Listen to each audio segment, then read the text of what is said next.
This morning I listened to Sam George again on the exemptions about churches using the code and MMDAs who use the merchant code. They are going to be exempted from the E-levy. He still insists that if he uses his church code today, and he pays 1,000 cedis, he's going to lose 15 Ghana cedis. Have you given churches a code? Yes. Well, some churches have registered for merchant codes. For instance, Perez, where he worships. And we can show it.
Today is the only day that I'm going to walk to the touchscreen without that much excitement and that much oomph around. I'm always walking to the touchscreen in a lot of excitement, but certainly not on this occasion.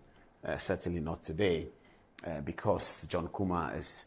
I didn't know that I would be standing here on this touchscreen, and I'm sure he also didn't know. Nobody could imagine that 2 months after interviewing him, sitting on this table, I'll be coming here to talk about in loving memory of a 45-year-old man who has worked so hard and shows so much dedication, commitment to the growth of young people, the kinds of things he did at when NYEP. Born in 1978, died in 2024, rest in peace. John Kumah, the Member of Parliament for Ejusu constituency. And we will look at some of these photographs. So here is, oh my goodness, this is, oh wow. So on the occasion, I can't even remember, what were we cutting the cake for? Oh, it was Apreku's birthday. Yeah. It was my producer's birthday and he was here. And so at the end of the program, he helped us cut the cake. That's John Kumah on the right, myself, Apreku, the producer, and one of our ladies. Wow. And we had all this chit-chat here in the studio. We had a conversation. I was telling John Kumah about how hard Apreku works for this program. At that time, I think Apreku was still a student awaiting a call to the bar. I'm sure we spoke about that. John Kumah himself was called to the bar more than 10 years ago. So we had all these conversations. John Kumah was a member of parliament for Ejusu in the Ashanti region, a lawyer and an entrepreneur. As the first chief executive officer of the National Entrepreneurship and Innovation Program, NEIP, positioned the NEIP as the enabler of the entrepreneurial ecosystem in Ghana. Under his leadership, the program trained 7,000 startups in 2018 under the Presidential Business Support Program and supported 1,000 350 beneficiaries with funds. Before working for the government, Dr. Kumah was the founding member and managing partner of Aduapoche Chambers, a law firm. He also worked as the founder of Majak Associates Limited, a building and construction company. In November 2020, Dr. John Kumah received a doctorate in business innovation from the Swiss Business School in Switzerland. Before then, he had acquired a master's in applied business research at the same business school in 2019. His educational background includes a postgraduate diploma in applied business research in 2019 at the Nobel International Business School, NIBS, in Switzerland, I believe. In 2009, he had an executive master's degree in business administration finance from the Ghana Institute of Management and Public Administration, GIMPA. It all began at the University of Ghana, where he earned a Bachelor of Arts degree in economics with philosophy, a Bachelor of Arts degree, LLB, in 2011, and a professional law certificate from the Ghana School of Law in 2013. As Deputy Minister, he was instrumental in the formulation of major government policies, including the E-levy and the domestic debt exchange. He was admitted to the Ghana Bar in 2013. Dr. Kumah died in the early hours of Thursday, 7th March 2024. He was a family man with 6 children and married to Apostle Lillian Kumah, with whom we share our condolences tonight. Apostle Lillian Kumah, with whom we share the condolences tonight. I'd like to speak to Dudu about this, and then we can bring up the rest of the stories. Dudu is joined us from Esiakwa. Dudu, what can you say about John Kumah? Mr. Paul, I'm very, very sad today. Okay, I also knew him from afar. I remember in 2007, he was a special aide to Mr. Alan John Kojo Chermatin when the MPP presidential contest was going on. Then after 2007, he was very eloquent on radio programs like Ekosi saying, Mr. Kwame Sefa show. Then in 2020, he became a member of parliament for Ejoso. Then he became a deputy minister. I think in 2017, as he said, he has worked at as the CEO of the NYEP. I think he was very good. You don't see him, in this butu politics, you don't see him insulting or attacking people. He was very good. And in fact, I'm very, very sad. When I heard it, one song came to mind. One song from Daddy Lumba comes to mind. What song is that? That song comes to mind. He said, "Wo mine momenye nie baby a metimi aba on jenesa my famru sanye nsuo watemi nkane mo faменyum ni mu woru sieta ni amobia na makram ebia na mo ahumi bi afisa se mo be di ehia no ye na bia na menka ho mini udi nkrada." What does that mean? It means us, we have met today. Let us do everything that we have to do, because you don't know whether we'll be meeting the next time or not. Hey, what is that, a threat? It sounds like a threat from No, Daddy Lumba. it's not a threat. It's not a threat. But how do we position this demise, well, first socially and then later politically? Yeah, I think socially, John Kumah, I know. I remember when we were in school, University of Ghana, when it's Sunday, Charlie, people will come, Charlie, let's go to John Kumah's church. We'll get some money. And students were going there because after the church. Which church was that? I think the wife had a church that was on campus? Yeah. The lady was also on campus at the time? No, she was not on campus. But she was running a church at Legon? Yeah. And students like to go there because after that, Lily will give them money, she will give them some food. So Sunday, everybody will come and say, I want to go to John Kumah's wife's church. And people were going there. In fact, when I remember this thing and I heard about his death, it's so sad. So did you ever go to his church on campus? I went there once or twice with my friends. Who was preaching? I think the wife was preaching. Oh, so she's a full-time preacher? Yeah. For which? Is it apostolic, charismatic? Is it orthodox? I've forgotten the name of the church. But is it a charismatic type of But worship? the wife is an apostle. Apostle Lillian, there's the name is Lesibi. Yeah. Is it a kind of charismatic worship they do? Yeah, I think it's a charismatic church. It's a new church. It's not an old church. When you were on campus, did you know that he wanted to be a politician? The wife? Or no, John Kumah himself. No, yeah, he was a politician before I went to campus, because I've listened to John Kumah since 2007 when he was with people like Michael Ampon, Steve Amoa. They were doing the Alan thing those days, OPK and the rest. And I've listened to him on radio, Peace FM, Asempa FM, and all those stations before. In 2017, he became the NYEP CEO, and 2020, he also removed this man, Mr. Oso Diomi, from the Joseph seat. So I think he was good. And looking at the vote even he got at the primaries, I think he was doing well. The office that he built for MPP in the constituency, I think the guy was growing bigger and better. It's unfortunate we've lost him. What have you heard about the circumstances surrounding his death? In fact, I've not heard much, only that I've seen on social, or I've listened on social media, people talking about poisoning or something, but that one, I have no evidence to back that it is poison or whatever, but I don't know the circumstances that led to his death. Did you hear that he was in reckoning to be vice presidential candidate? Yeah, when the running mate issue came out, his name also popped up. So I was even thinking that, no, as for this one, my mind is too young for that. But his name also popped up. And I think he was growing in politics.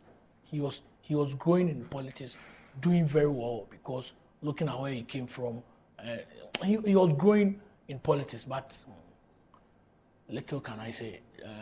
Okay, let me come over to text messages now and see what people are saying at the beginning of our programs. We are sorry, our program has changed a little bit today because we are paying tributes in the very shocking, devastating death of the very young and aged John Kumah, Member of Parliament for the Juso constituency and Deputy Minister for Finance and Economic Planning.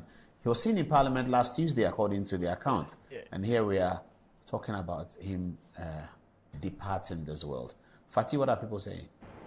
Okay, so Diana Kweku Amponsa writes to us a dirge which says, Owo actually oba konfro, and then inso ato ama inchine ahono ochna, owiabe pi ama inku inso anane, rest in peace, honorable. A 4-year was his very painful exit. Erade, such an energetic man, rest well. Coming from Duada Abubakar Sadiki says, Good evening, Apostle Paul. The passing of Honorable John Kumah is a big blow to the new Patriotic Party and government. My deepest condolences to the family, NPP party, and the entire nation. Bennett Danso also writes, Good evening, Paul. The sudden demise of John Kumah is shocking and hard to come to terms with. My condolences to his wife, his children, his family, the people of Adisadel constituency, which he represented in Parliament, and the entire NPP fraternity. May he rest in peace. Oluna Amudu says, we are all in a sorrowful moment. Rest in peace. Agnes also says, heartfelt condolences to the wife, children, friends, and constituents of the Adisadel constituency. May the Lord be their source of consolation. May the angels usher home Mr. John Kumah, a hard-working and a true gentleman. Agnes from Tamari. Antoinette. Yes, so people are still sending in their condolences while they are grieving. In the likes of Joe T, he says, I was actually tipping him to be the next President Paul. May his soul rest in perfect peace. Isa Omar, our condolences to the family. Exam Ofosu says, may his soul rest in peace. Nana Kwame Edu says, the passing on of the Honorable John Kumah is a very shocking and sad news. May his gentle soul rest in perfect peace. Liliwo says, this is so sad, John Kumah, too sad to believe. May God grant him a peaceful rest. Such is life and that is death. He is one of my favorite politicians in the NPP. Alex Nyako says, in fact, a legend is gone. The family must dig deep into the root cause of his sudden departure. And one real Okran says, so sad, Mr. John. All the way from Tamale, Junior Akbar says, rest in peace, Honorable John Kumah. In fact, We wish you could have still been part of our lives, but the Almighty Allah called on you. He is the only one who knows the reason. So continue to rest in peace, Honorable Minister. Angelo. James Creppy says the name of the church is All Faith Believers Bible Church at Wager Junction. I don't know if he's referring to the church now. Church is what? All Faith Believer Bible Church at Wager Junction. Yeah. Okay. Isar says our condolences to the family. Gariba says the world is indeed a sad place. How can John be gone so soon? Fidelis Abagu says, what do you think about ID for citizens so that an annual checkup can be done? It will help know our human health status at least yearly. Any report to you, if you're ready. Okay, let me just go back to the touch screen. As I'm being told that President Akufo-Addo has given a tribute to John Kumah, so let me just go through it. Okay, tributes as follows.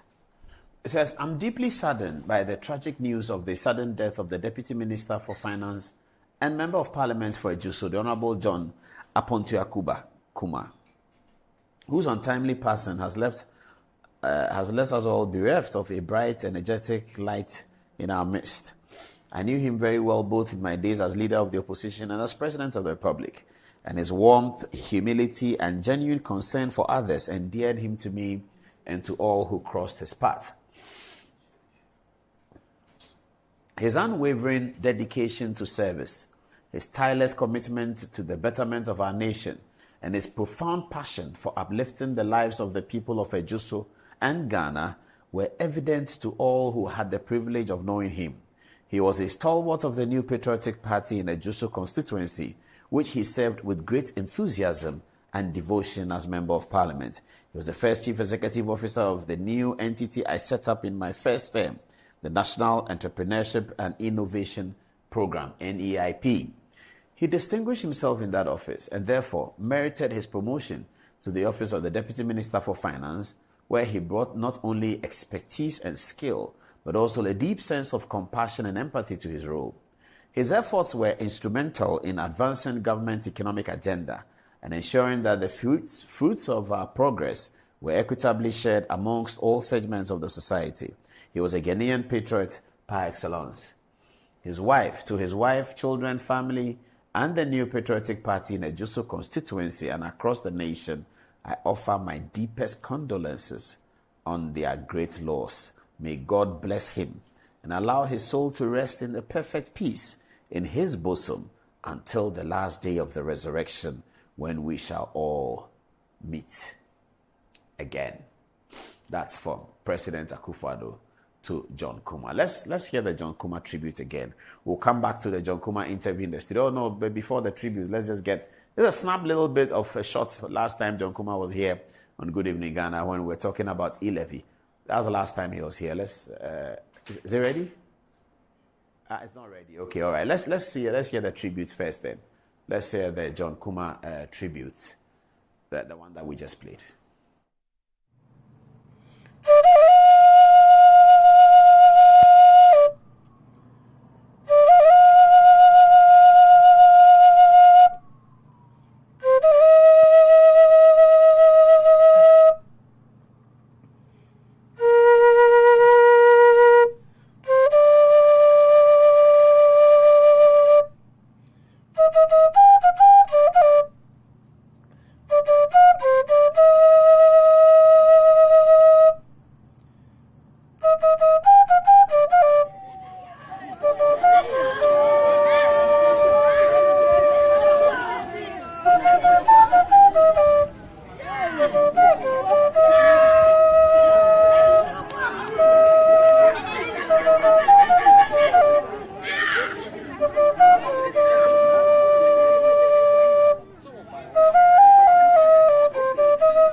This morning I listened to Sam George again on the exemptions about churches using the code and MMDAs who use the merchant code.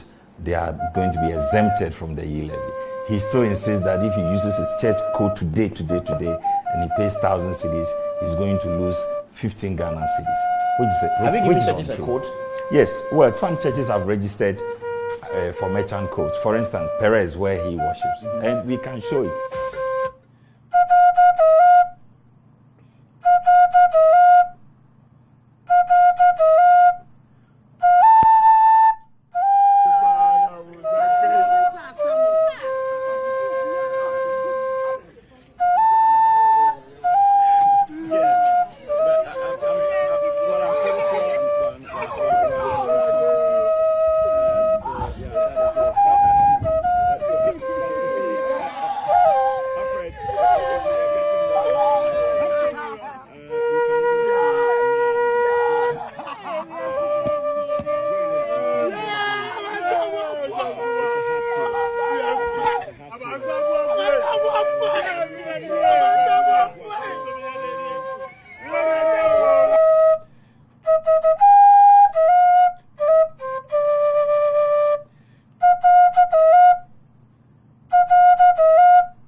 All right.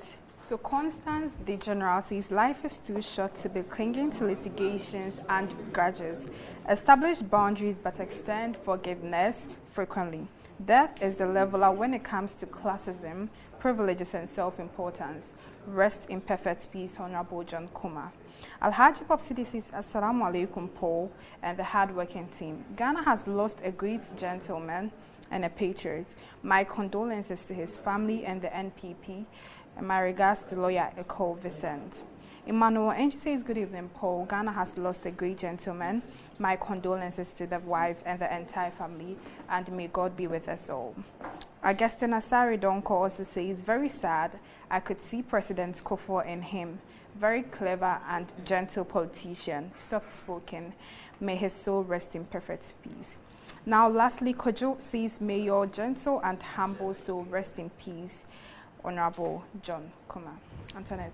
Still on the condolences, Adama Amedu Banko says, life is indeed short. Losing a young, promising politician at his prime can only be so much devastating. But Allah knows best. Now, Faisal says, life is in the hands of the Almighty. If He says it's your time, there is absolutely nothing that anybody can do about it. Rest in perfect peace, Honorable John Kumah. Michael Blaze says, may God bless his soul. I am totally devastated upon hearing this sad news. May your soul rest in peace. Now, Cooley Bailey says, my condolences deepest to John Kumah. Ashite Sherman says, good evening, Paul. His decency in politics is just like that of Mr. Okoboye. It's sad though. Rest in peace, Mr. Kumah.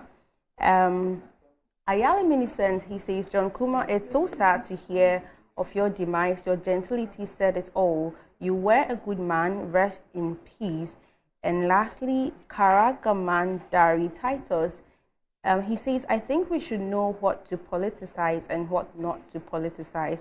Let's be mindful of that. That should not be aligned to politics. Angelo. Fred says, no one can predict what will happen next, indeed. Abdul Samad says, very sad, my condolences. Kweku Adeoke says, saddened to hear of his passing.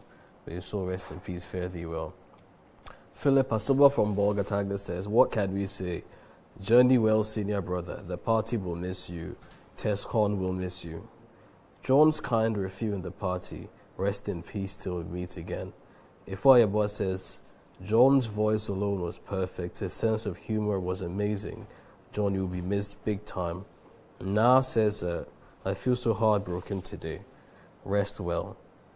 Muniro also says he's totally devastated upon hearing the news. Judomani J says again, may your soul rest in peace. We've Kwesi Barcelona saying, I'm seriously broken down. Apostle Paul Mercia quoting that saying, yes, indeed, very, very sad. And that is the general sentiments within the comment section today, Paul. Back to you.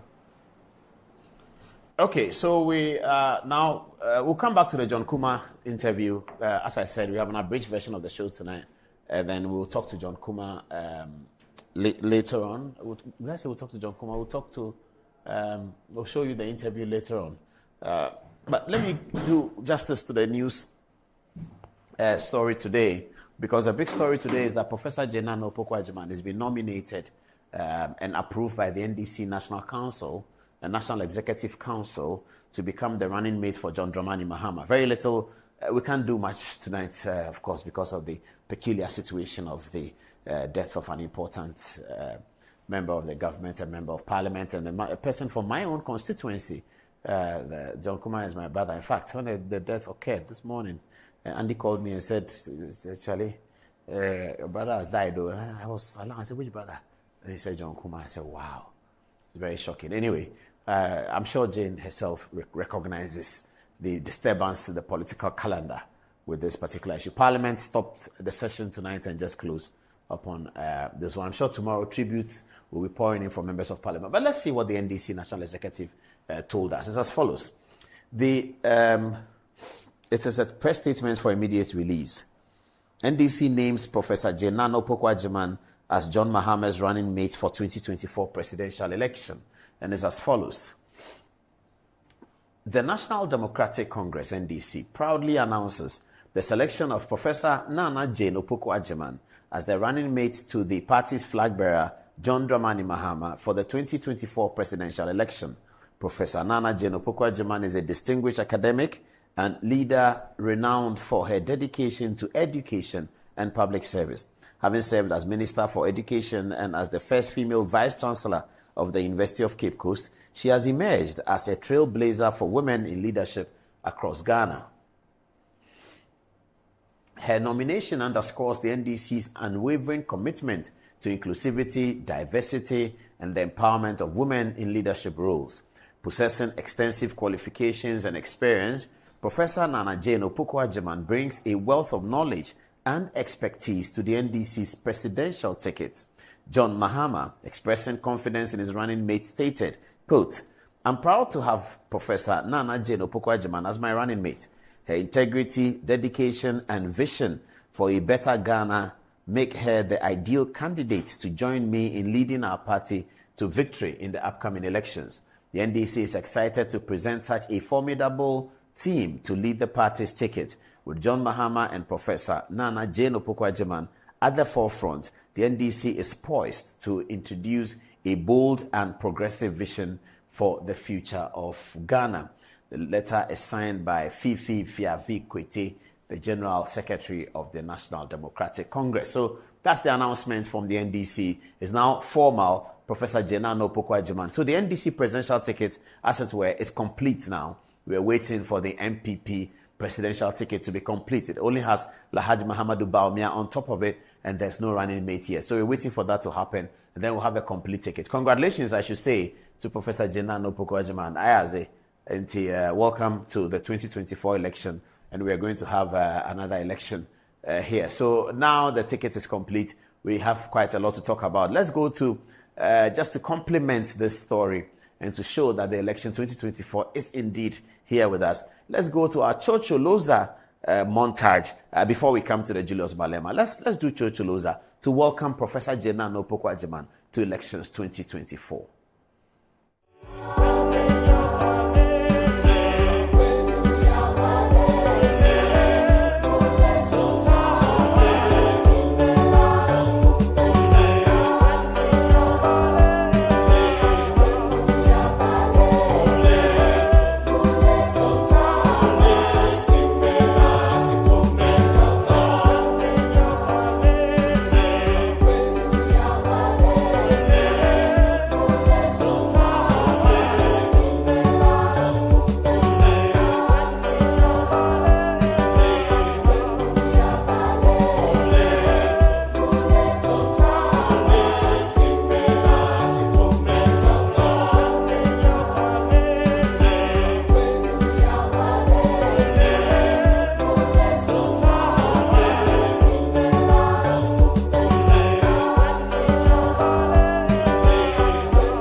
welcome to election 2024, Professor Jane Nana Opoku-Agyeman. Okay, so we are calling all our friends to duty. Santa 1999, including the NDC's National Youth Organizer, Pablo, and the National Security Coordinator, Mr. Asumeni. Both of them are members of the 1999 group, and they are sponsoring this. 1999 boys include Pablo Opariado, yes, that's it, NDC Youth Organizer. What's your T-Bread's brother? Who is T-Bread? Don't you stop that. Please, today is okay, I know who that is anyway. And Edward Asumeni, National Security Coordinator. Now, the event will be headlined as guest speaker by the Honorable Attorney General and Minister for Justice, Godfrey Dieboa Dame himself, and Adisco Old Boy, and the Attorney General and Minister for Justice. That event is 9:30 a.m. And for all the boys who want to go to Cape Coast on Saturday, Godfrey Dame says after the event, Solace, there will be lunch at Solace at the event. All the Adisco people, we were in Accra, we don't know what Solace means. But they say I should tell you that some place called Solace, if I say it, Cape Coast people understand. Eko Uzi, MP for Cape Coast, good evening, how are you doing? If he's not watching, please tell him that I called his name, Eko Uzi Horace. He's the Member of Parliament incoming for Cape Coast North constituency. I'm sure he'll be there, and all the boys will be there. So if you are driving around Cape Coast, around Abra, around somewhere, that's Adisadel on your screen. If you are driving tomorrow, know that all the boys are descending onto Adisco. I'm sure Tourism Minister will be there, Lord Bobo. That's Lawyer Mesa. This is the school that they are very proud of that gets beaten only by Presec every now and then. But Adisco is a very, very good school. And it's a school of great tradition, isn't it?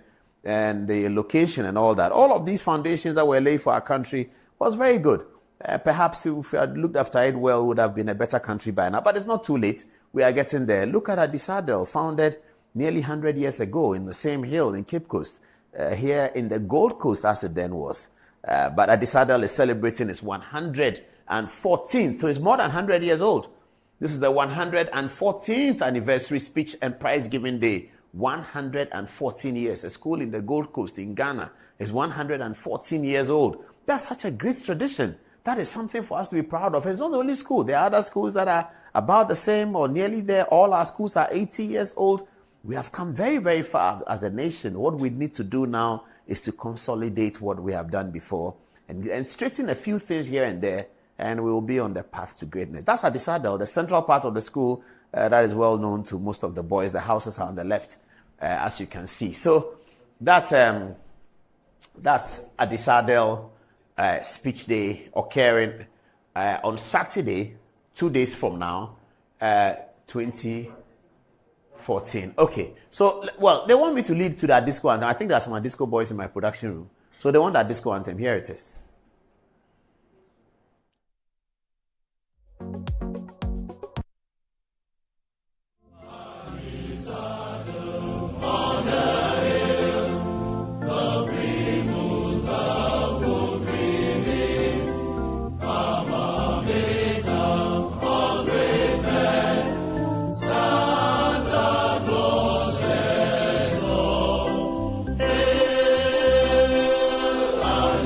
Oh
Okay, so all roads leads to Adisadel College on Saturday for the 114th speech and prize giving day. After that, they will join us in the studio, and then we will understand what happened there. Okay, this is a message from another Adisco person. His name is Julius Malema. Malema was in Adisadel, wasn't he? I think he was. Otherwise, he will make a statement like this. He's made this statement. Some people think it's a very wise statement. Some people think it could have been better. Here's Julius Malema advising former heads of state. Have a look. Because you are a former president, will still pay you pensions and give you protection and take care of you as long as you respect those who came after you. You have to ensure that democracy matures in such a manner in Africa, where the previous president does not make it his business to fight the current president. You must allow the new to lead with all their faults because you are the same. It doesn't mean you are perfect. The young ones who are coming after you will challenge the current one. No African leader who is on retirement should lead from the grave. They must all be like all other progressive former presidents who are statesmen at home, waiting for courtesy visits and consultation and attending to honor state functions.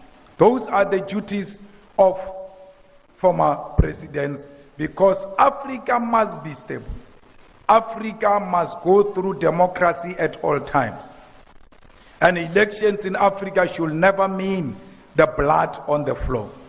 We Africans must hate seeing our own blood.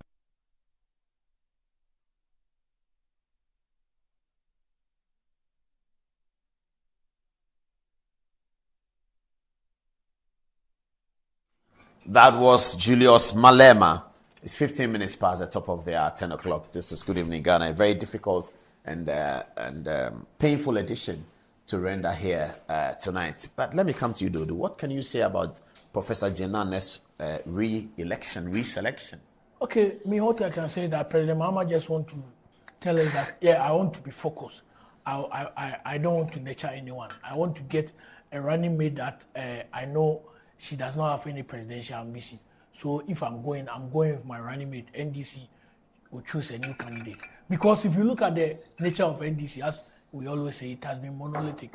It is when someone is going, then the running mate will take over. We saw Jerry Rawlings and the Swedrow declaration of Professor Mills. Then the unfortunate demise of Professor Mills. Then John Dramani Mahama took over. But this time around, the dynamism is changing. The running mate, Mr. Mahama, has chosen. Maybe we don't know how the 2028 dynamism will be. Maybe she might not succeed Mahama after 2024.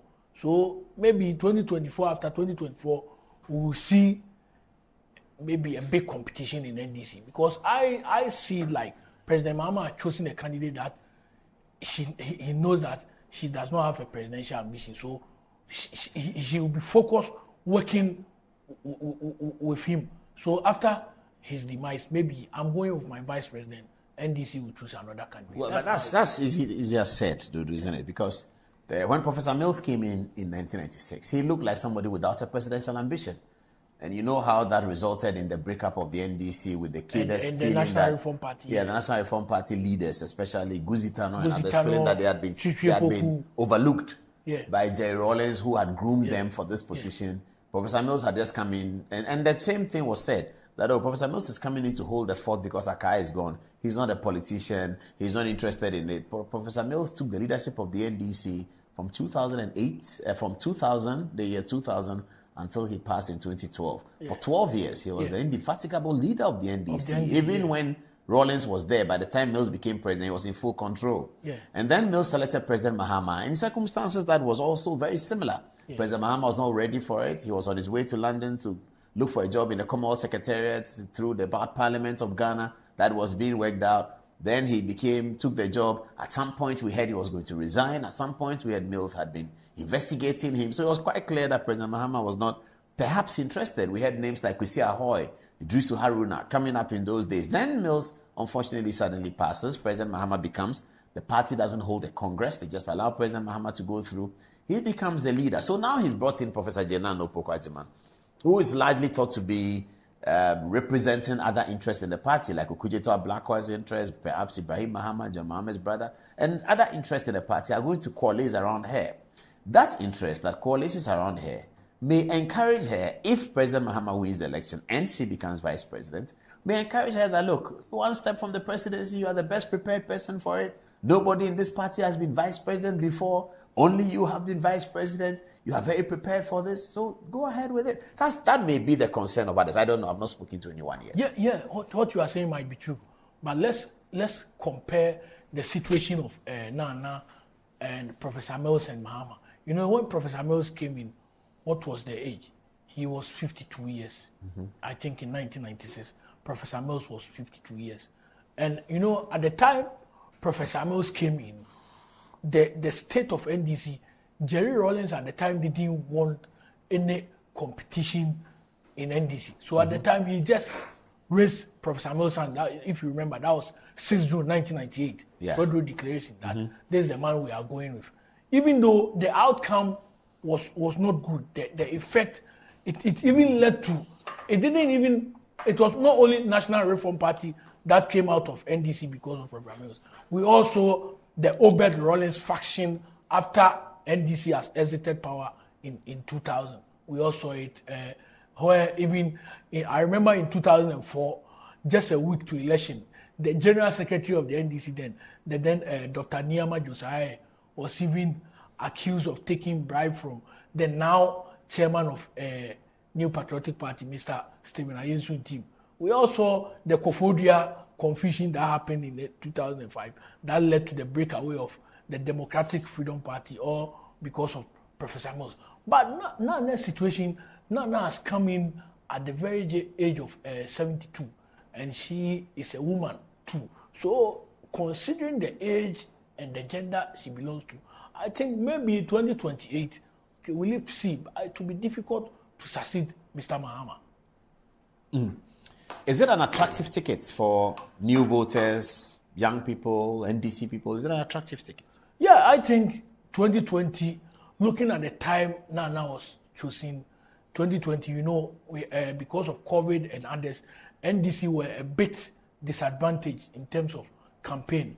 And the time she was also choosing, I think it was in July or late in June, she was also not well marketed by the party itself. So right now that she has come early, now that we are going to see more of her, because NDC today does not need a running mate who will just follow President Mahama for campaign. You need a running mate that will be able to run his or her own campaign, as you had in 2020. In 2016, we have President Mahama going here, and Mr. Atta will be here, then Mr. Julius Debra will be here. That is what NDC need now. So I think now that he has been chosen earlier, we are going to see much of her than we saw in 2020. Which constituency will she be appealing to? I think she will be appealing to women. She will be appealing to the academic class. Then I think she will also be appealing to vulnerable groups like persons with disability and others because of her status. Of being a woman? Yeah. Okay. Here on this program last week, we discussed on the touchscreen what President Mahama's, what would have been different if President Mahama had nominated one of those other people, Koiwada, Kofi Boache, and others. We discussed that here on the television. It's become relevant again tonight. So, because our production tonight is a black production, as I call it, we're calling back that video for you to have a look at, just to put it in proper perspective and context for you, our viewers, as much as we can do on a day that is not very normal. So let's go back to the video and see what we said. You can agree, you can disagree. Send us a text message. Good evening, Ghana Official. On what do you feel about these analysis? Here it is.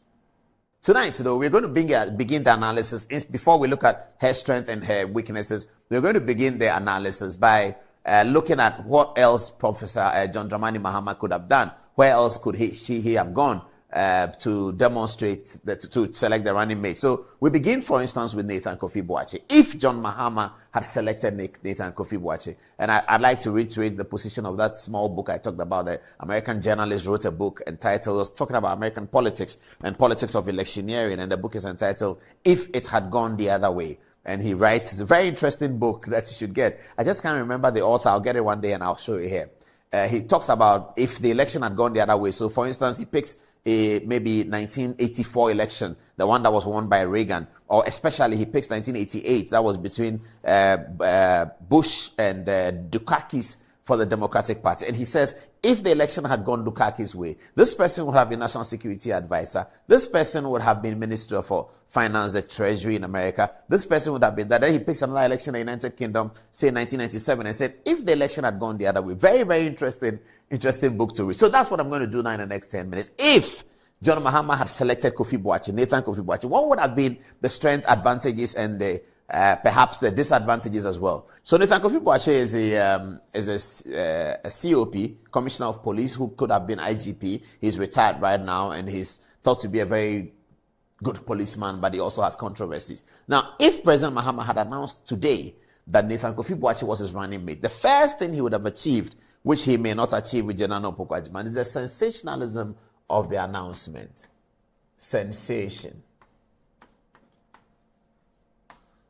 Kofi Boakye would have immediately brought some sensationalism to the presidential ticket of John Mahama. Just for today, just by the announcement. Now he says Jenano Pokwajiman, and you can look at all media houses. It's not sensational. It's not turning anything as it did in 2020 because she was the first woman and people didn't know. This has widely been expected. So the question you ask yourself is, if you're a presidential candidate, particularly for the opposition party, every announcement that you make must carry a certain oomph, must carry a certain sensation, and must carry a certain aura. It doesn't mean that once you don't do that, the candidate is not a good candidate. No, we're just analyzing what the Kofi Boakye announcement today would have meant. If President Mahama would have announced that Nathan Kofi Boakye is my running mate today, it would have created a lot of sensation in the media. It would have created a lot of conversation among Ghanaians, and that conversation will be talking about the NDC ticket, talking about his prospects. People would have begun to look at Kofi Boakye in the way in which he's going to manage the campaign. Kofi Boakye as vice president, what is he going to do? People who like police will think something is going to happen. People who look at it differently, all sorts of angles. And then there will be a big tribal angle as well. Kofi Boakye is an integral part of the Ashanti Empire, if you like. And he has a very good relationship with the Asantehene, the overlord of Ashanti, because Kofi Boakye was also the regional commander of Ashanti region in 2016's elections. So if you name Kofi Boakye, these are the things that are going to occur. However, what are the disadvantages? Disadvantages, people are going to say that Kofi Boakye had difficulties with the police, with the drug issues in the 2008 Tagore, all of that. Those are things that his opponents will bring up. But in terms of the regional distribution, the regional demographics, the NPP are focusing on being able to secure their territory in Ashanti and probably increase it. You know that the NPP decreased its votes in Ashanti in the last election between 16 and 20. In 2020, in 16, the NPP was doing 76% of the total number of votes valid in Ashanti. They won 76% of it. In 2020, the NPP won 70%. So 6 percentage points lost. The NDC is hoping that they can eat further into that, into the Ashanti situation. For the NDC to do well nationally, looking at the numbers, they always need to win between 28 and 35% of votes in Ashanti. If they can do 35%, that's really significant. 28 is okay. So the Kofi Boakye angle would have been one of those that would be used to bring on young Ashanti people who are either disenchanted with the NPP, something like that. The votes that Kofi Boakye can get for the NDC in Ashanti, Jenano Pokwajiman cannot get it for them in Ashanti. The votes that Kofi Boakye, they're a complete different contrast. The votes that Kofi Boakye will get in Accra, among young people, especially young male people, and also to energize the campaign, get them to talk about the campaign. Kofi Boakye is going to be on radio and television speaking for John Mahama's ticket. That would have been huge, I have to say, in terms of media. I don't know whether that is going to convert to votes or not, but in terms of the media appearance and the media engagement and the media platform platforms that Kofi Boakye was going to appear on. That was going to be significant. Very, very significant. It was going to take the NDC campaign into another level, so long as media is concerned. As I keep saying, whether that will translate into votes in the ballot box, I don't know. But in terms of our analysis, this is what would have happened if Kofi Boakye was the candidate for the NDC. The other point that will downside for Kofi Boakye's candidature would be that he's not an old, real member of the NDC. He's not a party person as such. He's friends with John Mahama, that is true. He has friends both ways, but he's not been seen as a party person. And John Mahama is going to be, if he wins, is going to be a one-term president. So immediately he selects a running mate. The thinking about, is he thinking about the inheritance? Is he thinking about the future? Would Kofi Boakye be able to hold the storm, hold the weather together 2 years into the government? If John Mahama were to be elected, he as vice president, then would he be able to hold it together when the party, the NDC party, will be looking for a new leader? Is he prepared to put himself in? Will other people in the NDC be happy that Kofi Boakye has come in straight to the top as vice president, and now he's pushing to be the leader of a party that he didn't help build, to be leader of a party that he's not an integral part of, to be leader of the party that he hasn't, all of those arguments were going to go through President Mahama's mind if he was thinking about Kofi Boakye. But that's part of the downside. But the upside, this announcement of Nathan Kofi Boakye, if it had happened, would have created significant sensation. Let's go to the next candidate, Togbe Afede. Now, Togbe Afede was talked about at some point 2 weeks ago or so to be John Mahama's running mate. What would have been the advantages that Togbe Afede will bring? Let's look at the advantages before we look at the demerits. The advantages Togbe Afede will bring will be the economic conversation. You know, up till now, as Tony Edu of the NDC said, up till now, the NDC have not been able to really find a replacement or a match for Dr. Bawumia in terms of his articulation of economics. You can say that he's a liar, something, whatever. But in terms of Dr. Bawumia's presentation and his articulation of the economic situation, the economic policy, the economic algorithms of Ghana, how it works and what should be done and all of that, the NDC have not been able to find any person in their party that has that kind of understanding and be able to articulate it. They may have the understanding, but they surely have not been able to articulate it. Kistalato Forsen, minority leader, is supposed to have a PhD, but he certainly doesn't articulate like Dr. Bawumia does. Togbe Afede would have presented an answer to that, because he certainly knows a lot about that situation. He's been on the board of Bank of Ghana, and he's been a private sector operator. He's been part of all the borrowing that Ministry of Finance has been doing. His company, SAS, has been part of those borrowings. So he understands, he has a bird's eye view of the situation. He would have been able to campaign on the economic situation and convince people that he knows what he's talking about, he knows what he's doing, and what the MPP is doing is wrong. He would have been able to say that. If Togbe Afede says that, people are perhaps going to believe it a little bit more than Jenan Opoku-Agyeman. What Togbe Afede will give you in an economic presentation, economic analysis, Jenan Opoku-Agyeman will never give you that. Togbe Afede's downside is that he probably may not have political footprints. You know, he's not a politician like that. He's a football politician in Hearts of Folk, yes, but in terms of political footprints across the country, he certainly doesn't have it. And then you're going to ask yourself, where is his constituency? Which people are going to vote for him? His main constituency, in terms of the elections that we've seen for a long time, is going to be the Volta region. Togbe is a proud son of the Volta region, and he's also the chief there. If he had been nominated, he would have had to abdicate. The Volta region is where you can determine that Togbe is going to have a World Bank. But the question will be, why must the NDC select somebody for votes in the Volta region? Don't they already have Volta region votes? Yes, they do. The NDC already has Volta region votes. But the question is always asked. The MPP always have Ashanti region votes, but they always select people from Ashanti. Now that they've selected a northern presidential candidate, the party is almost resolved on the basis that they are going to select a running mate from Ashanti. But they do certainly have the Ashanti votes already. But why are they always going for candidates there? So that argument has come in the NDC circles back and forth. Why don't you take a Voltarian? And they say, but we already have the Volta votes. J.J. Rawlings has settled it for us. And then they say, well, but the MPP still go back to Ashanti. So that's the group of people who were thinking that you have to put Togbe Afede in the saddle. So Togbe would have gotten the Volta votes. But does NDC need Volta votes? Perhaps not. Come to the middle class, Togbe would have been able to articulate the position on the middle class. Would he have been preferred to Bawumia? I don't know. You have to look at the presentation of both. When I look at Dr. Bawumia's presentation and people who look at his presentation, you cannot but fall in love with him. You can decide what you want about what the NDC says about him. But if you listen to Dr. Bawumia doing a presentation, you cannot but fall in love with him. The guy is extremely articulate. He's very sensible. And he doesn't say, look at the campaign. Which loose talk can you present, Dr. Bawumia have said? Which one? You haven't heard? He started campaigning in 2008 and 2012. He's been speaking. You can't say that Dr. Bawumia says something that is loose talk for the many years of his political campaigning. So when Dr. Bawumia is articulating something, he's very convincing. Togbe Afede might be able to do a little bit of that, but I don't know whether he can match it, but people can decide. So if John Mahama had taken point at Togbe Afede, in terms of the sensation that I talked about Kofi Boakye, yes, there again, also the sensation would have been available for Togbe Afede as well, but he didn't get the selection. Let's look at the, let me first clean this out, and then let's look at the next individual, Kwame Iwadako. Okay.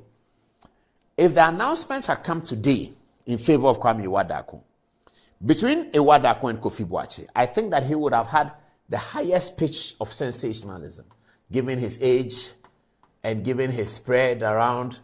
You know, the sensationalism, Iwadako would have had the highest pitch of it.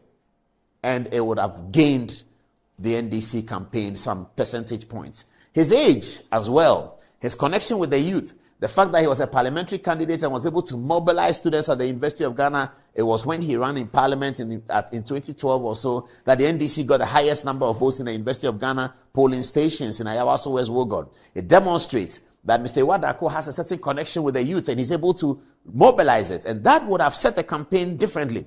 If Iwadako had been made a running mate and he had decided that he's going into the universities, in KNUST to organize a walk over there, that's his alma mater, by the way. He goes to Legon to organize a walk over there, that's where he campaigned to be parliamentary candidate. He goes to UDS. He's the kind of person that could have the magnetic attraction from students and young people to follow him and to work on the campaign. That's what Iwadako would have brought to John Mahama's ticket. I think it would have been a very sensational ticket. And in terms of youth mobilization effectiveness, Iwadako may have been able to achieve that in a much bigger way. Also, Iwadako comes from the Ashanti region. He is famously known to come from Dwabin, where his father was a chief. So he is an integral part of Ashanti, and in terms of mobilizing to secure Ashanti votes away. So I'm thinking that Iwadako would have been a particularly very, very good and sensational ticket. So we move on to the next stanza of the conversation. To do that, let's break through with Jane Nana Opoku-Agyeman's montage. Congratulations, madam. She is the NDC presidential running mate.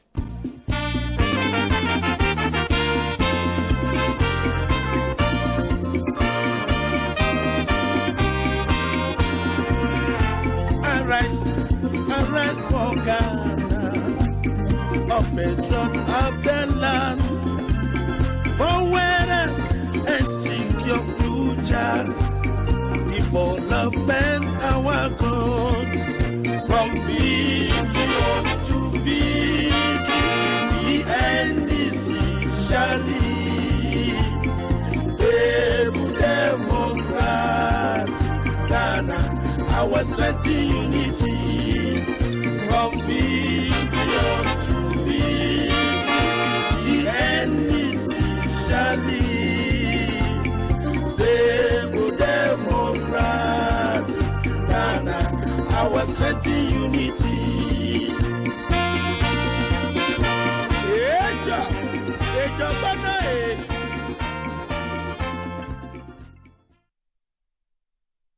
Jane Nana Opoku-Agyeman. Dodo, what's your take on our analysis?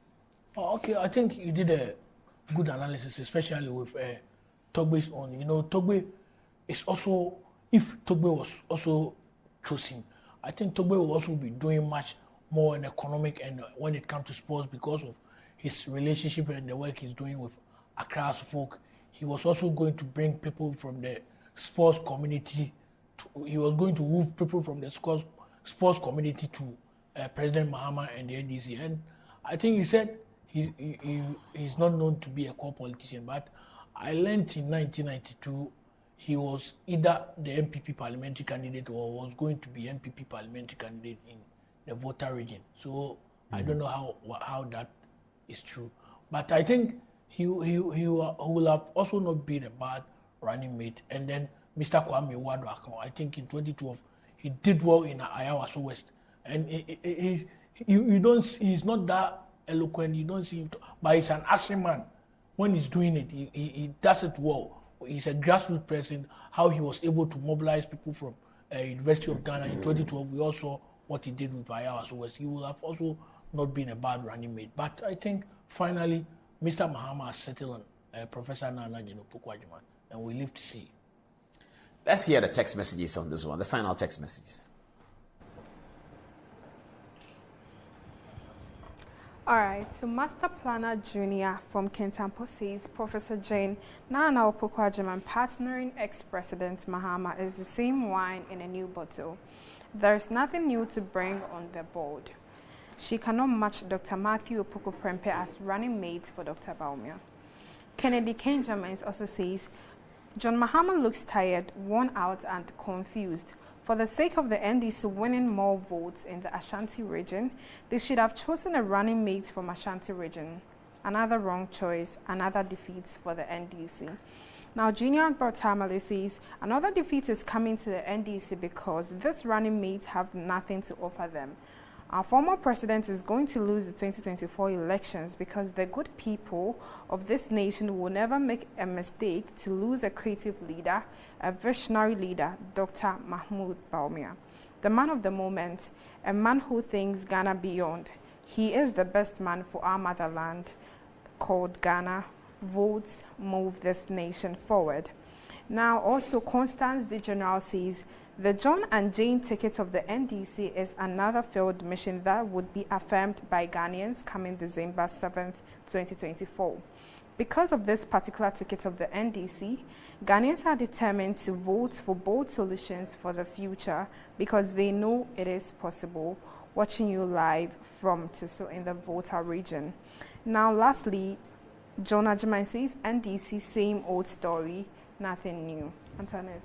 Well, still on the Jane and John ticket, Alex Tufo says by 2028, Nana Opoku-Agyeman will be 81 years and Ghanaians will never vote for an old lady to be the president of Ghana, watching us from Germany. Abdul Razak Issa says, if they bring Jane for 1,000 times, we will identify her and reject her 1,000 times for denying teachers their salary arrears. Okay. Stephen Tufo says the NDC is losing. John Mahama is going to lose this again for the third time if he brings Jane Nana Opoku-Agyeman. Now, people are still pouring their condolences. Hamdan Chabab says, condolences to the families and people of Ejisu. It's sad. I haven't been myself upon hearing his demise. Augustine Asari Donko says, very sad. John, may you find rest in the bosom of your Savior, Christ Jesus. And lastly, A.C. Akom says, life is full of uncertainties. Such an energetic young man. Rest well, bro. Angelo. Okay. Still on the bereavements, we have Aaron saying, the souls of our faithful departed through the mercy of God. Rest in peace. Prophet Elisha says, good evening, Paul. Watch and see prophets in Ghana will start saying we saw it. They should stop. My condolences to the family. Junior Akbar says, it's part of life. We have nothing to say. We still need you, and Almighty Allah. You need you. Robert from Takrady says, why did John Kumah's death happen on the day NDC chose to outdoor their running mates? Robert, no. Anyway, Junior Akbar says, hey, Prof, again, I strongly believe that she will make the 2024 elections very easy for the MPP to win because she was an education minister. Ghana's education was shambling, and our former president was the president of the Republic of Ghana, and Ghana was going backwards. So what new thing are they bringing? They have nothing to offer us, so vote for a creative leader. Dr. Baumia is the man. Okay, that's it. Paul, do you mind if we share a word from our sponsors, or would you take over? Look at the, yes. Okay. So we have friends from Lift and Elevators Ghana, firstly saying, enjoy the fruits of your labor, but as humans, aging and physical infirmities may stand in the way of enjoying your mansions and homes. It often becomes quite challenging, if not impossible, to use stairways day in, day out. But please worry no more, because with portable American pneumatic vacuum elevators, you're sure of unlimited enjoyment of your mansions and homes. The original comes in 3 custom-made models with wheelchair accessibility to choose from. Now, you might call this a luxury, but know that it's a necessary imperative for vertical mobility. Please do not let aging or infirmity limit you. Get one for your easy vertical mobility at your home or your office. It's quite affordable and can be installed within just 3 days with modifications done to your building. Visit Lifts and Elevators Ghana, Sakumono for solutions and free consultations, and call us now on 0200 535 515 or email elevatorsghana@gmail.com. Also from NIBS, they have their Future Ready Leadership Summit, and they say the future is here. Where is the leadership? The maiden edition of the Future Ready Leadership Summit, dubbed Reimagining Leadership in a World of Unrelenting Change, with very inspiring speakers such as Sir Sam Jonah, Dr. George Ajikum Donko, Professor Kweku Etiwahenijima, and many other distinguished speakers will be they're built to speak on the day. Now, the summit will come off on the 13th of March, 2024 at the Movenpick Ambassador Hotel at 8 a.m. Now, for tickets, kindly contact 026-734-9147 or 0244202949. Annette. From Amin Alternative Medical Hospital. Amin Alternative Medical Hospital is the first to modernize herbal and homeopathy medicine in Ghana, with our trained and experienced medical practitioners from KNUST combined with state-of-the-art medical equipment. Every hidden ailment will be diagnosed with ease and treatment given in no time. We offer consultation, counseling, physiotherapy, homeopathy to treat most ailments. Your life is precious, so secure a good health with Amin Alternative Medical Hospital. Our working hours are 7 a.m. to 5 p.m. Monday to Saturday, and on Sundays we work from 11 a.m. to 3 p.m. Locate us at Klagon on the Lashibi Ashaiman Road near the Underbridge. Book an appointment with us on 0207-229-505 or 0244-227-192. Amin Alternative Medical Hospital. God is our healer. Now from Blue Jeans Energy Drink. Blue Jeans Energy Drink has been on the Ghanaian market for over 20 years. We already know what it does for the body. It contains vitamins and nutrients like vitamin B2, B3, B6, B12, as well as taurine and guarana, which are known to boost your strength and energy, as well as promote high performance and endurance. Blue Jeans Energy Drink has been tested and tried. It is indeed the best. Blue Jeans Energy Drink is for bold and active men and women. So go on, grab a cold can and power your day. It in shops nationwide. For bulk purchases, contact Budget Cash and Carry Limited on 0208-128-190 or 0500100000. All right. Bet's Way. Charlie, the season is getting hotter and the odds are getting sweeter. Don't be left out in the action. Bet's Way Top-Up is here to assist customers with easier deposit options. Look out for the top-up icon at a Momo vendor near you and deposit cash into your Bet's Way account. Visit betsway.com.ghana and click on Top-Up and call us on 055-2923-771. To be a vendor now, no charges on deposits. Bet the responsible way, no under 18. Terms and conditions apply. Regulated by the Gaming Commission of Ghana. Bet's Way gets way more. Back to you, Paul.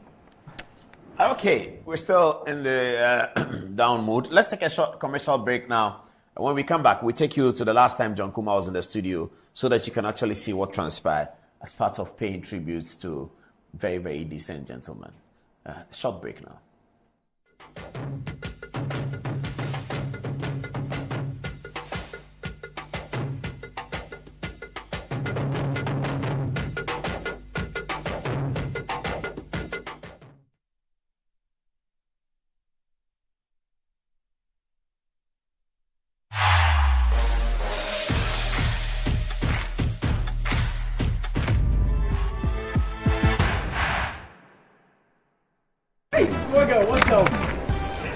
How far with your internship?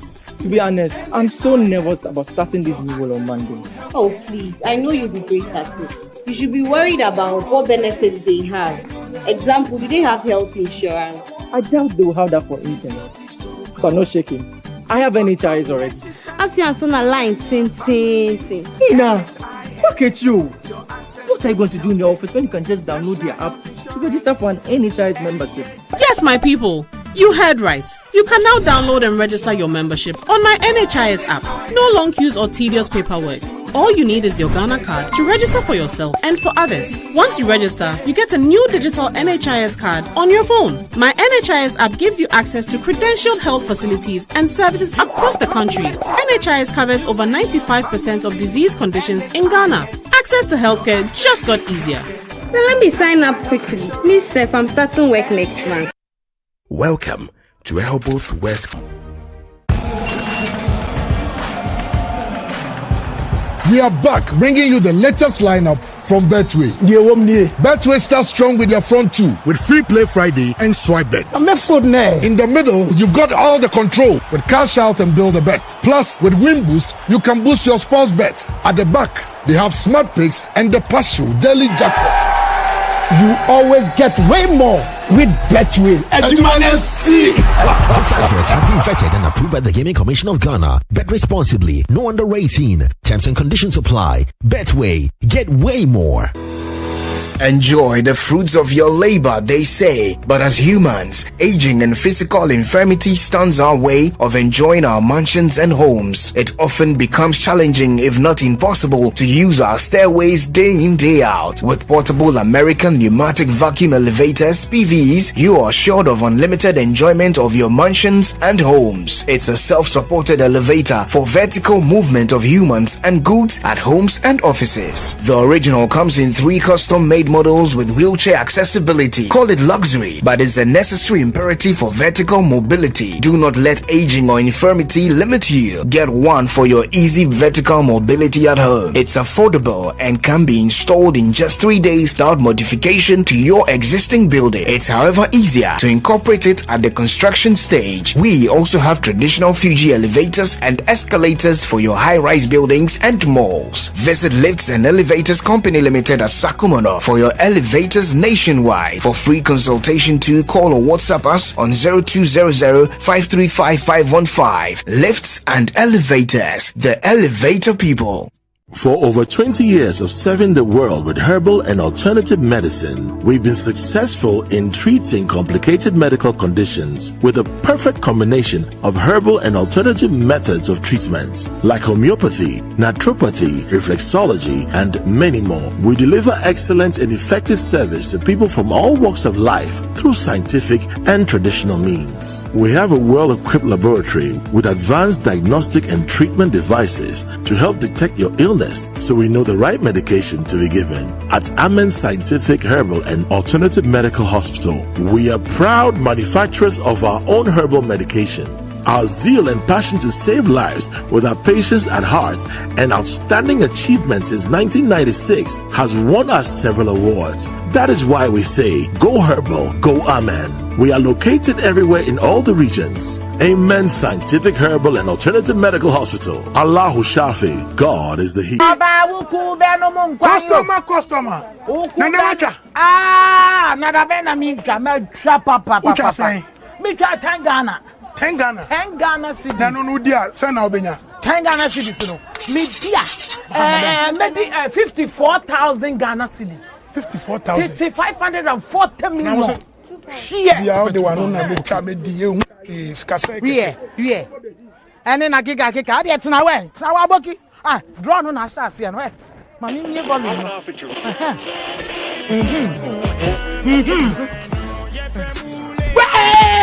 Customer!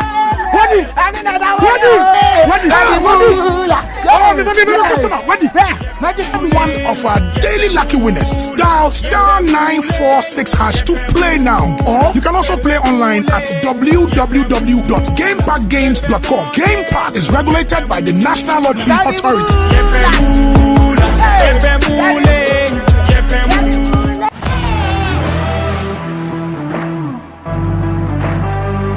Biggest car center in Ghana, offering unparalleled round-the-clock service in autos and accessories. Nadam Autofix is the biggest distributors of used tires in Ghana, offering first-grade second-hand car tires of all rim sizes at both wholesale and retail prices. We are also the leading name in car sensor diagnostics, corrections and sales of car accessories. We excel in car washing and detailing with state-of-the-art steam engine washing machines that keep water away from your engine, ensuring a clean, healthy and responsive engine. Nadom Autofix, the first name in servicing, car accessories and car washing. Visit us today and experience the world of class difference. Find us today at Asoridaho, directly opposite Dansoman KFC and the Shell filling station. For more details, you can call us on 0503 244 266 or 0535 339823. Nado Motofix, Wukwain Sunyonko Papa.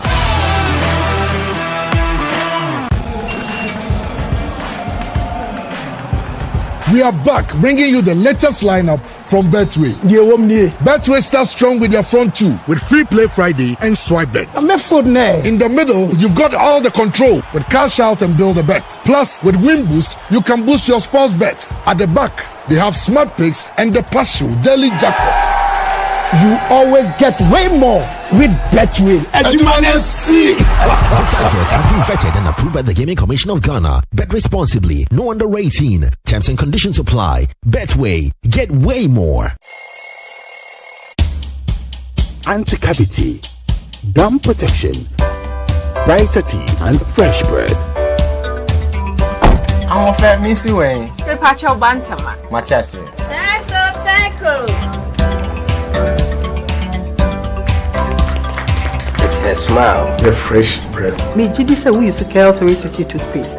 Some kind. Cal 360 toothpaste. That's here. Cal 360 toothpaste. It's a gum protector. Onim jom kasa. Kile hosing. Cal 360 did the way. It's cool mint. Gives me fresh breath and your confidence booster. You will so feeling to Cal 360 toothpaste. Happy. Cal 360 toothpaste, anti-cavity, gum protection, brighter teeth, and fresh breath. Kel, happy smile. This advert is FDA approved.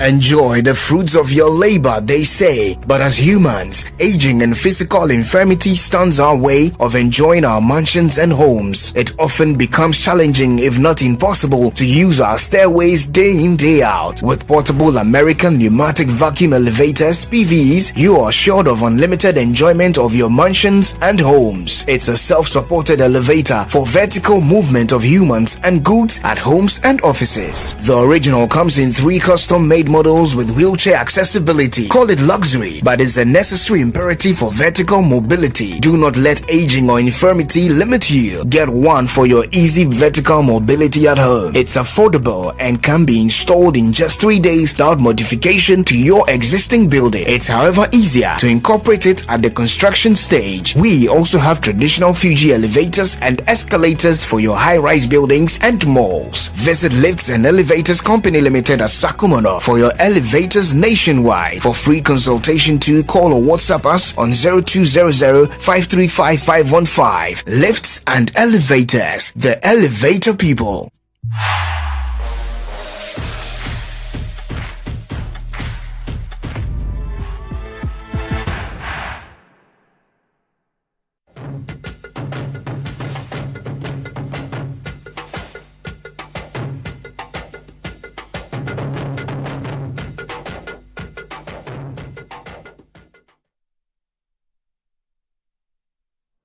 Okay, viewers, as today's program is largely dedicated to the memory of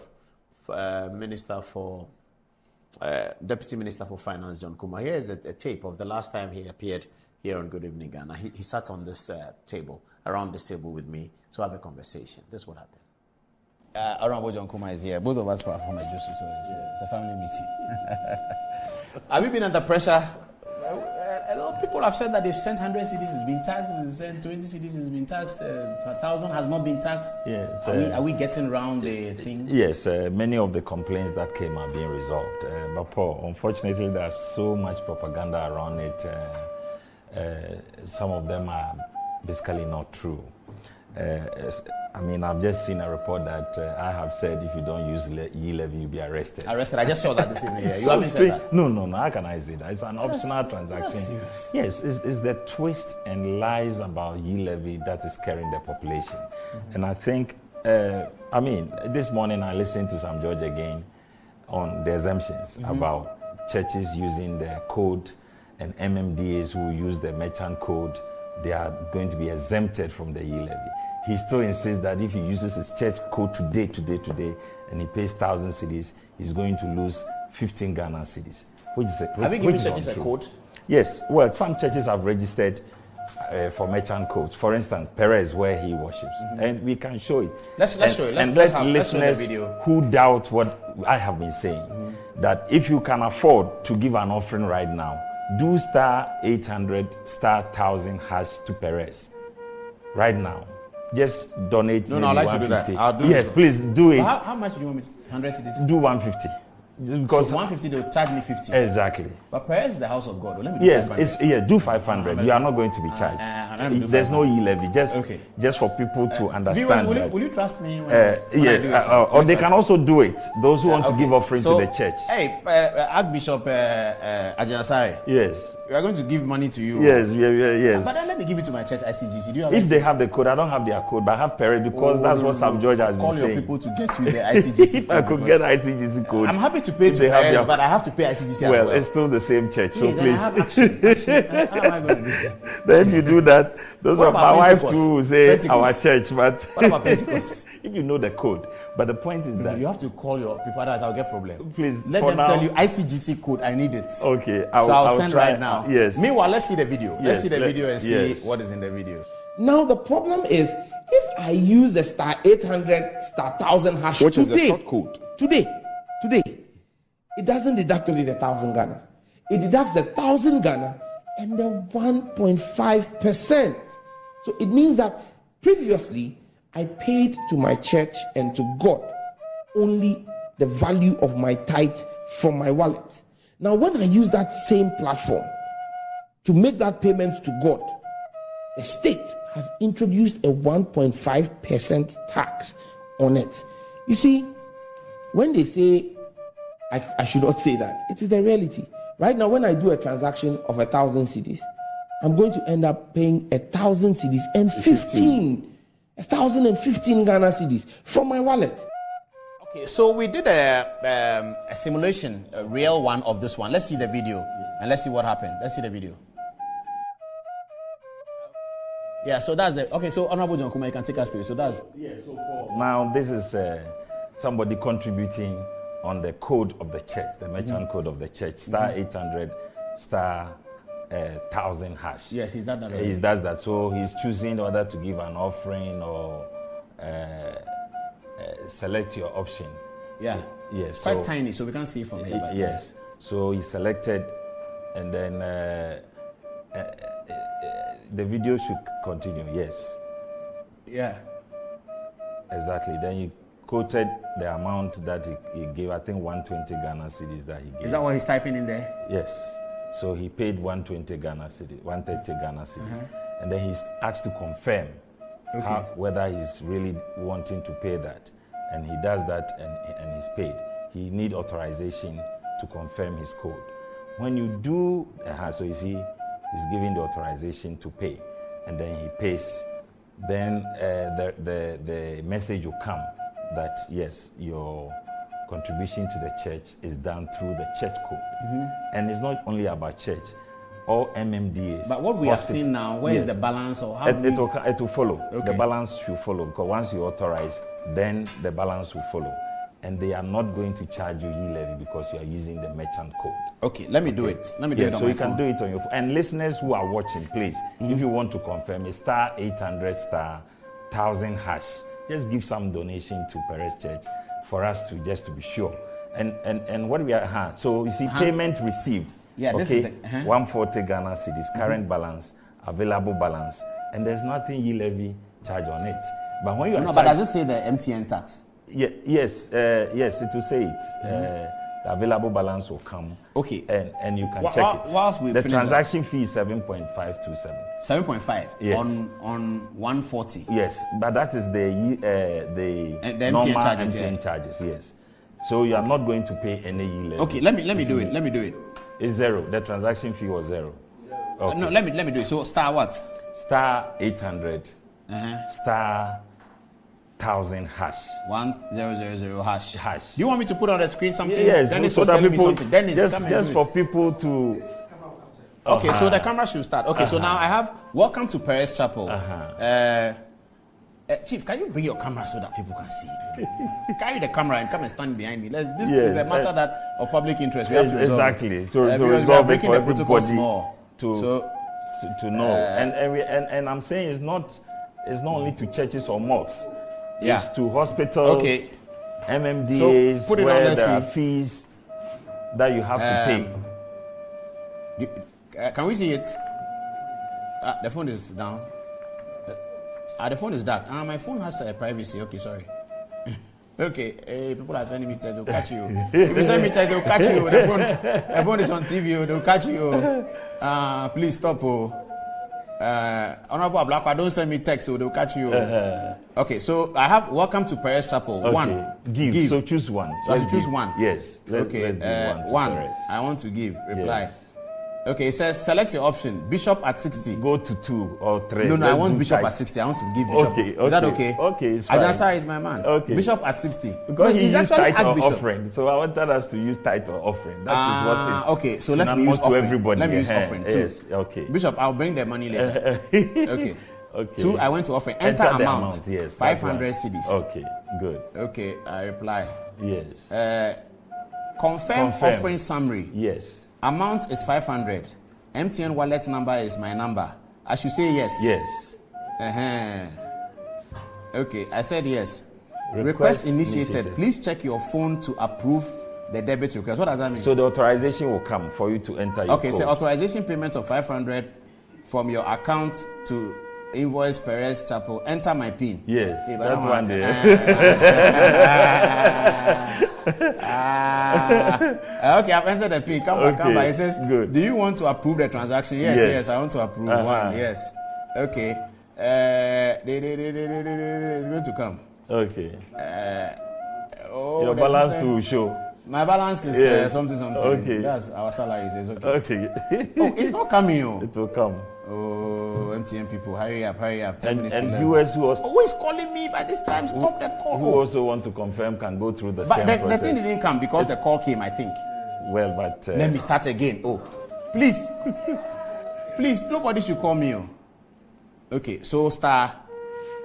It hasn't... You want to start? No, but because it didn't complete. What do you say? Go to star 170. No, SMS hasn't dropped. No. Go to star 170 if you want to do the approval. If I want to do what? Approval. I have to do the approval? Yes. Or did you do the approval? No, I didn't. A call came in and it Okay, so go to star 170. Number 6, you go into your approvals and approve. Number 6? Yes. That's taking me to my wallet. Your wallet. Then approval is one number. Number 6. The same 6. No, I've done the 6 already. I'm now on check balance or something. No, it's not check balance. No, that's too long. Check balance. Approval. I've done the approval. It came my wallet. 1, check balance. Allow cash out. My approval. Report from. My approval. Okay, my approval. 3. Enter your PIN to get your pending approval list. I have only one approval coming. Okay, I've entered the PIN. Then it says, is it still there? Select to approve your pending transaction. It's a debit of 500 cedis. So I should go to... It's there, so approve it. So I should do 1? Yeah, 1 and then approve it. Now you can come back, camera. Come back. Have you approved it? I have, but it's come back on the keypad and we are waiting for the thing. Okay. Oh, this thing can be boring. Some George is the one praying that. But I hope viewers can try it's not coming. And confirm that there will be no E-levy charge if you use the merchant code. Viewers, if you have done it, let me know. Yes, they can send us messages. Only me, I want to pay offering to Perez. It's not going. Yes. They don't want my money, Charlie. But So give me my own church ICGC, let me pay. If they send you the code, you can use it. Please, Reverend Osebunsu, if you are watching, send me our code. Oh, but if we can move on. Calling me. Yeah, let's move on. Let's move on. The viewers can just confirm. Okay, I am interested in the exemptions. Yes. So you are saying that what Sam George said is not true? No, it's not true. And it's not. I'm not saying it's only about churches or mosques, but it's also about hospitals. So if you go to Kolebu and you need to pay your hospital bill, we are not going to take an E-levy charge from you. You go and the hospital will have their code, their merchant code on their wall. Maybe *222* #1234. So what is the kind of charge that is strictly on E-levy? So the law states what areas. I don't know. I brought a small presentation if I could do it. Yeah, mind. Do we have the presentation? Yes. Okay, please come up. So can we do a short presentation on the E-levy? Let's do that for people to follow what the law says. So I'll leave you to. I'll be watching you here. Okay. Yeah. All right. So if he needs assistance. Okay. Where must he stand? You must stand here. Oh, I think your camera. He should stand there. Okay, fine. They want you to stand at the back. Okay. It's good. Okay. So just about 3 points. Overview of the E-levy, the exclusions, the MMDAs, and then the modified phased approach. Just some few things to bring people to speed. So the E-levy is just, 1.5% on electronic transfers. And it is the transferor, the person who is sending, not the one receiving. If you are receiving your E-levy, you are in the exemption group. You are not going to pay. But so if you are sending me 1,500, you pay. I will pay. But if you send me that 1,500 and I send to Mikael, will I pay? That one you are sending, so you will pay. So, but that's where the issue is. 1,500. You've paid your percent, 1 point something, isn't it? Yes. I'm saying I pay 1 point something on the same 1,000. Yes. He sends it to this one. He pays the same. Yes, but that's how all funds are taxed across the world. So when I'm paid my salary and I've paid my income tax, I enter a supermarket to buy something. You pay VAT. You pay VAT again. On the same money. On the same money. The VAT owner or the shop owner will also go and purchase items. He pays. He will also pay. So on the same money I gave him. On the same money you gave him. So that's how taxes work across the world. So the Act provides for charging entities transfers covered and transfers that are not covered. And the GRA, of course, is responsible for collecting under Section 4 and 5 of the So sending money to any person other than merchant is E-levy? Yes, other than what about school fees? School fees, if the schools have registered a merchant code, you use their code to pay and you are not going to pay E-levy. Just like we did for Perez Church, who have a code, a merchant code. So we have encouraged all institutions that are receiving fees. Like I've received maybe my property rate, I have to go to a district to pay for a building permit. The district assembly is an MMDA. I don't have to go and pay a tax using E-levy. So when you go, there should be a code at the MMDA provided for you to use to pay, so that you are exempted from the E-levy. If I'm buying hair for my daughter at East Legon, from hair center, you have to pay. Hey. Yes, unless that hair center is registered, but there's a condition for registering as a merchant. So if you meet it before you... there's a condition? Yes, you have to tell us. These young people are business people. They need to know. Yes, there's what's the condition to be... you have to go with your tax certificate that will classify who you are before you are given the So I have a small watchy business. I've finished university. I'm selling check. Yes. Will I get the exemption? I'm not sure. I won't. Yes, you are doing commercial. A little bit. Yes. You are doing the commercial, so you have to pay. So people must pay E-levy to buy that check from me. People must pay. Yes, people must pay if it's check. Yeah, so if they order check on the phone, the E-levy is on it. Yes, it's so you buy Tunga Wachi from Dansuma, the E-levy is on it. Yeah, if you are paying. Yes, I live in Adabraka. I want to watch it from Dansuma. They will deliver it. They do that on Saturday morning. Yes. So I send the text to the Tunga Wachi lady, and then they are going to deliver it. I pay E-levy. Yes, you pay if you send it from your phone. More expensive, Well, but the convenience that I can sit in Adabraka and the food will come to me. And order it. Yeah. But some of these restaurants have even registered code. This afternoon I had a meeting at Holiday Inn. I paid by POS. There was no E-levy. So depending on the mode of on the payment, if you are using the merchant, the codes or POS systems, and those exempted E-levy payment points, then you are not going to Those who get mobile money from abroad, somebody asked me that. I don't understand it anyway. No, remittances are not covered. So how do you capture it at remittance? They get it on their phone, or? Yes, if you get it on your phone, Yeah. you are receiving it, so you're not going to pay. It's only when you... But the person in America who is sending me mobile money on my phone, is he going to pay? No, he's outside the country, and it's not covered by the taxes of Oh, our the land. jurisdiction. Yes. But it comes into my mobile money wallet. Yes, so you can withdraw it. But if you choose to do transactions with it on your phone, then now you are sending, so you may have to pay. Do you get it? Yes. So the charging entities, we are talking about electronic money issuers, the EMIs, the payment service providers, the PSPs, then the banks, then we are talking about specialized deposit taking institutions and other financial institutions. Are they exempted, deposit taking? No, the people, once you use any of these ones, then you are going to pay. These are the charging entities. Oh, please, can you run through the charging entities again? Electronic money issuers. That's like who? PayPal? Like PayPals, and yes, those are all electronic transactions. So you have to pay. Payment service providers, banks. You know, apps. Now the banks all have apps. So if you are using your bank app to make a transaction, you are going to be, the banks are part of the charging entities. Okay. Then the specialized deposit taking institutions and other financial institutions, as long as an electronic platform they are using. So if I'm using their platform to pay school fees? Yes. If you are using their platform to pay school fees on your phone without going through the code of the school, you will pay. So I have to go through the code of the school Yes. so that I don't if pay. you want the exemptions, go through the codes, the merchant Yeah. codes of the institution. Yeah. But if you do it on your phone, then you pay. Even on this tithe argument that we are doing, if you don't use the church's merchant code and you want to pay from your phone to maybe The a normal phone. Momo number, You will pay. that one, the system okay. will not be able to identify that you are paying into a merchant institution, a merchant registered institution. You get it? I get it. Thank you. So very hospitals can register as merchants? Yes, you have to. Hospitals, schools can register as merchants? MMDAs, schools, institutions that take fees. Registrar General? Particularly, yes. Registrar General, institutions that take fees. So those fees and charges people? Yes. Those who do the fees and Ghana.gov, charges. if you are paying through Ghana.gov, it's a tax you are paying, so you are exempted. So that you don't do double payment of tax. I see. If you are an operator at the airport and you are paying the airport for something, what do you do? Code?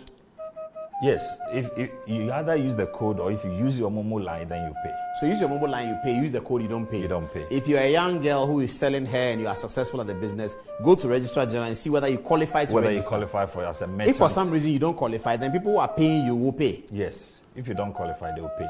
And that is why the Momo merchants, the Momo, those who are doing Momo as agents for MTNs and the telcos, they are all registered Momo merchants and they are not supposed to pay. So I don't understand. They're not supposed to pay. Yes, they are exempted from this E-levy. Yeah, but they are receiving, and they are a platform for the transfer thing, the agents. Yes. So what do they pay? What do they not pay? I don't understand. So when you go there and you want to withdraw your Momo, Your money, yes. your money, you are receiving. So they are not supposed to charge you E-levy. Okay. So, but have they been charging? Do you know? That is the complaints we have. If, however, they are sending me electronic cash Yes. to come to me for the cash. Yes. So I say, send me 5,000 electronic cash, which I do sometimes. Okay. And then come for the cash from me. Yes. So that I have the money on my. So I just see a transaction, 2,000 sent to you from this agent, another 2,000, 1,000. He comes to the office. I've sent you 5,000. I give him 5,000. And those days I give him 5,000 plus the charges. Will I be paying more for that? Okay, I need to understand.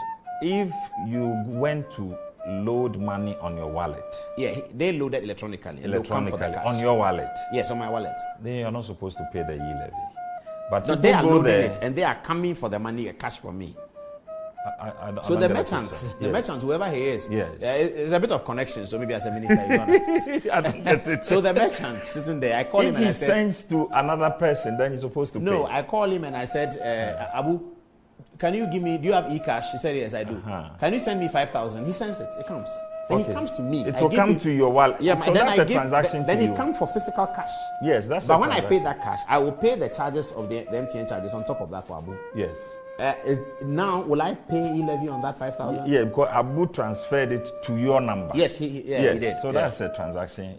Okay, that so will now I'll qualify. pay e-levy on that. Yes, you Okay. pay E-levy on that. So when he comes for the cash, you come for 5,000 plus the charges plus e-levy. Yes. So how But will he if you account for take it? your phone, if you take your phone to him, that you have 5,000, you want to load it on your wallet. And I'm giving him the cash. And you are giving him the cash there. You will load it on your wallet and you will be E-levy exempt. Oh, so I have to go to Abu's place? Yes. No, but I'm busy. He has to come. But you see... So once he comes, I pay? Yeah, okay, yes. So I'm paying for the convenience. Exactly. You get it. But sometimes people want to send money through other people, and they say that, oh, it's my number, can you put it on it for me? Meanwhile, they are really doing transfer of funds to different numbers. Oh, That is why the law requires that you should be there. The owner of the number? The owner of the number should be there. But if I show up and I say it's my number, how do they verify that? Oh, you have registered it, so your name will pop up with your How ID. do they know this is my name? Or my photograph is there? Your ID card. The ID card I must have used to register? Yes, should be there. Hey, okay, that's interesting. All right, please go on. Please go on. So the levy is chargeable on the following. I think a lot these things people know what is charged, but the non-chargeable, the exemptions is usually the challenge. Yeah. So the following transfers are excluded. The cumulative transfer of 100 Ghana cedis per day by the same person, you are not supposed to pay. So cumulative is what? 2020, 2020, 100, I don't pay. You don't pay. 100 at a go, I don't pay. You don't pay. But when you exceed it, I have 3 phones. Yes. 3 phones. Yes. 3 mobile money accounts. I do 100 phone 1, 100 phone 2, 100 phone 3. That's 300 I've done. I don't pay. Yes, 300 you have done. I don't pay. At this first phase, because we are having issues with interoperability with the different numbers, the system is not able to know that the same person did on phone 1, phone 2, phone 3. So, of course, you can cheat the system by that. But in the second phase, when we have the interoperability, it will be able to accumulate that it is the same person who did phone 1, phone 2, phone 3. Conversely, if you do less than 100 cities, you did 50 cities on your MTN, and then you did maybe another 20 cities on your Vodafone, because the system is not able to, let me say, if it's below 100, you will charge. Let's say you did 100 on your MTN, and then you did 150 on your Vodafone.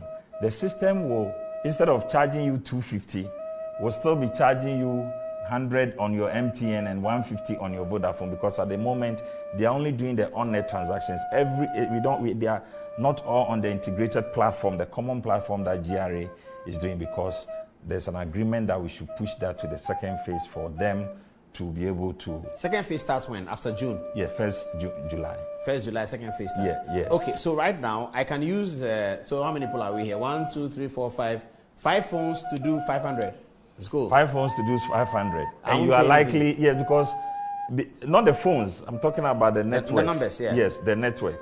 It has to be different network. It has to be different network, not the phone. The phone has nothing. So I have to have one MTN. Network. But that one I don't get 5. We have MTN, one MTN, one Tigo. Airtel Tigo is 1. Okay, yes. so that's even worse. So with the current system, the networks are not talking to each other. Because we haven't completed the interoperability, the common platform is not completed. That's why we are having challenges. And so one of the reversal and the refunds is that if you are able to show that you are the same person who did on 2 different numbers and you were entitled to a refund, then to be given to you. So for now, until the second phase, we are having that interoperability identification. Finish it, then let me yes, then we have transfer of accounts to your same person. If you transfer from your bank account to your phone, it's not going to charge you. From your phone to your bank account, it's not going to charge you. A transfer of payment of taxes, fees, and charges, this is what I was talking about, using the Ghana.gov system or any other government designated payment system. So if you have to go and pay your property building permit or whatever in a district assembly and you want to use Momo to pay, ask them for their code, which is exempted from the E-levy, and you can be exempted from it. And then specify merchant payments. This is what we just did. Yeah. With the Perez. With the Perez. And other institutions like hospitals and other institutions that will qualify. But you need to do that to be able to be registered as a merchant. Payments made to merchants through a payment person registered with the Ghana Revenue Authority for the purpose of income tax or value added tax. So you have to go and register with GRA, showing your tax certificate, before you be registered as a merchant. So you have to go through a process. Then transfers between principal, agent, and master agent accounts. This is where those who are doing Momo transfers on the streets are exempted from. So if you are a principal or agent or master agent, you are collecting or you are transacting E-levy on behalf of the telco or the bank, you are exempted under this provision. And then the electronic clearing of checks. When you pay your check and it goes through the electronic clearing system, you are not going to pay the E-levy. And the E-levy exclusions for when I MMDs, pay a check to the bank, you give me a check, I go and lodge in the Barclays Bank. I don't pay E-levy. You don't pay E-levy. Okay. You don't pay E-levy.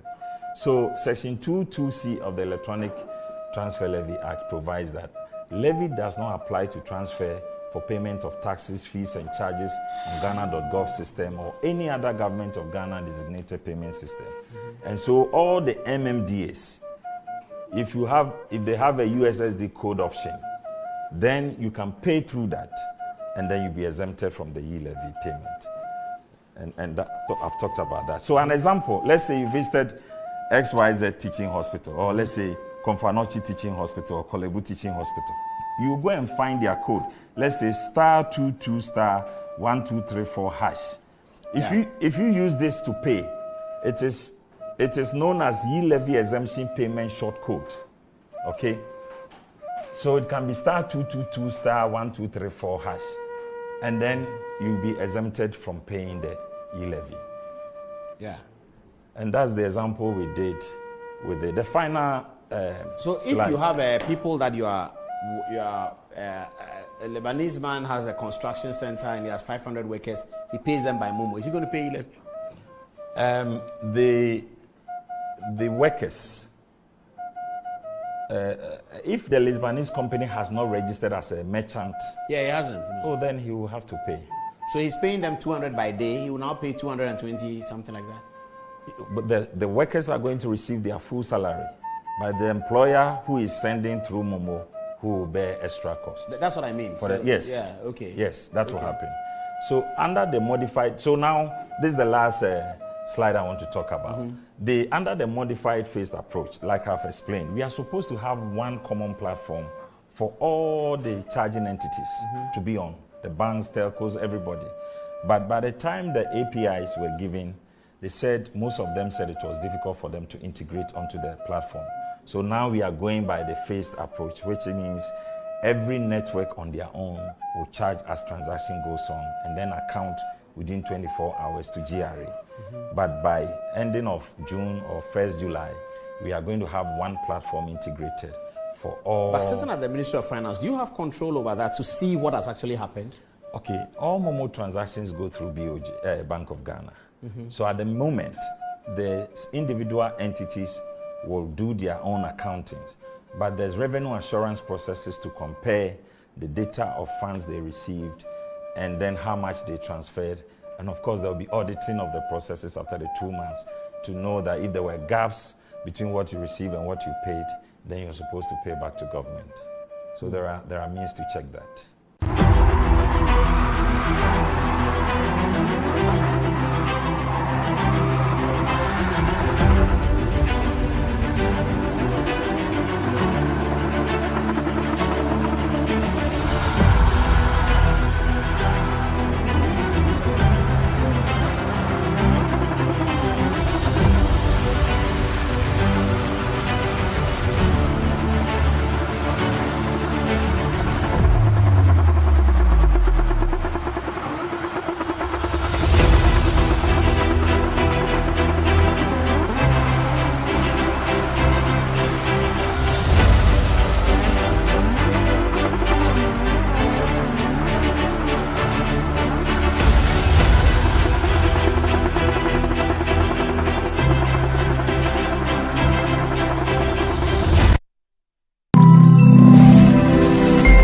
Metro TV, insightful and inspiring moments. Has Christianity always been one of the religions in the world to you? Oh, hallelujah. Christianity is not a religion, neither is it a joining of a church and doing the Christian things like praying and giving and so on. Hallelujah. Christianity is the outworking of God's own kind of life received into the spirit of a man. Whoa! This divine life in the heart of a man makes him righteous, keeps him healthy, divinely guided in life, prosperous and victorious. It gives you the ability to enjoy intimate fellowship with the Father and have dominion on this earth. Hallelujah. This is what awaits you if you will wholeheartedly believe that Jesus is the Son of God raised from the dead and personally confess him as the Lord of your life. Glory to God. Hallelujah. Join Dr. David Binder on the Good Life Devotion every Monday to Friday on this channel and receive truth that will usher you into exhibiting the divine life.